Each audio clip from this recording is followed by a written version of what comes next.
حضرت علی رضی اللہ تعالیٰ عنہ کا فرمان ہے 4 عادتیں انسان کے دماغ کو کمزور کر دیتی ہیں۔ حضرت علی رضی اللہ تعالیٰ عنہ سے پوچھا گیا کہ وہ کون سی عادتیں ہیں جو انسان کے دماغ کو کمزور کر دیتی ہیں۔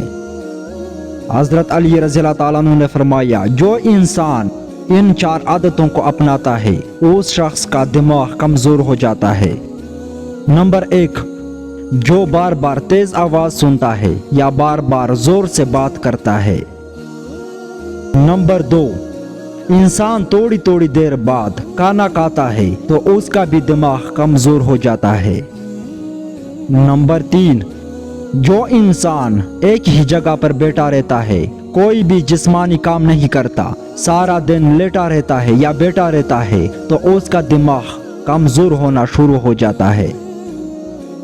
نمبر 4، یاد رکھیں جو انسان سیکھنے کی کوشش کو چھوڑ دیتا ہے تو اس کا دماغ کمزور ہونے لگتا ہے اور وہ طاقت جو اللہ نے اس کے دماغ کو بخشی ہے اس سے وہ دن بدن محروم ہو جاتا ہے۔